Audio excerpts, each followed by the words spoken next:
தீத்து 3ஆம் அதிகாரம். துரைத்தனங்களுக்கும் அதிகாரங்களுக்கும் கீழ்ப்படிந்து அடங்கியிருக்கவும், சகலவிதமான நற்கிரியைகளையும் செய்ய ஆயத்தமாயிருக்கவும், ஒருவனையும் தூசியாமலும் சண்டை பண்ணாமலும் பொறுமையுள்ளவர்களாய் எல்லா மனுஷருக்கும் சாந்த குணத்தை காண்பிக்கவும் அவர்களுக்கு நினைப்பூட்டு.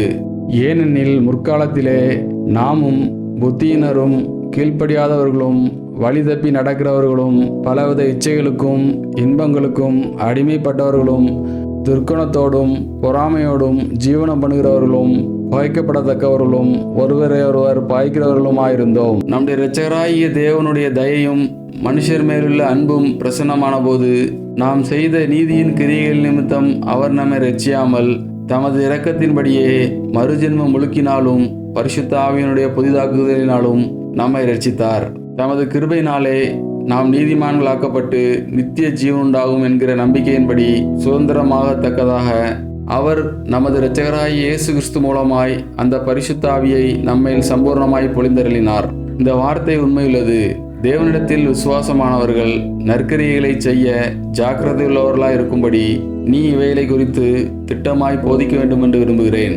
இவைகளே நன்மையும் மனுஷருக்கு பிரயோஜனமானவைகள். புத்தியீனமான தர்க்கங்களையும் வம்ச வரலாறுகளையும் சண்டைகளையும் நியாயப்பிரமாணத்தை குறித்து உண்டாகிற வாக்குவாதங்களையும் விட்டு விலகு. அவைகள் அப்பிரயோஜனமும் வீணுமாயிருக்கும். வேத புரட்டனாயிருக்கிற ஒருவனுக்கு நீ 2 தரம் புத்தி சொன்ன பின்பு அவனை விட்டு விலகு.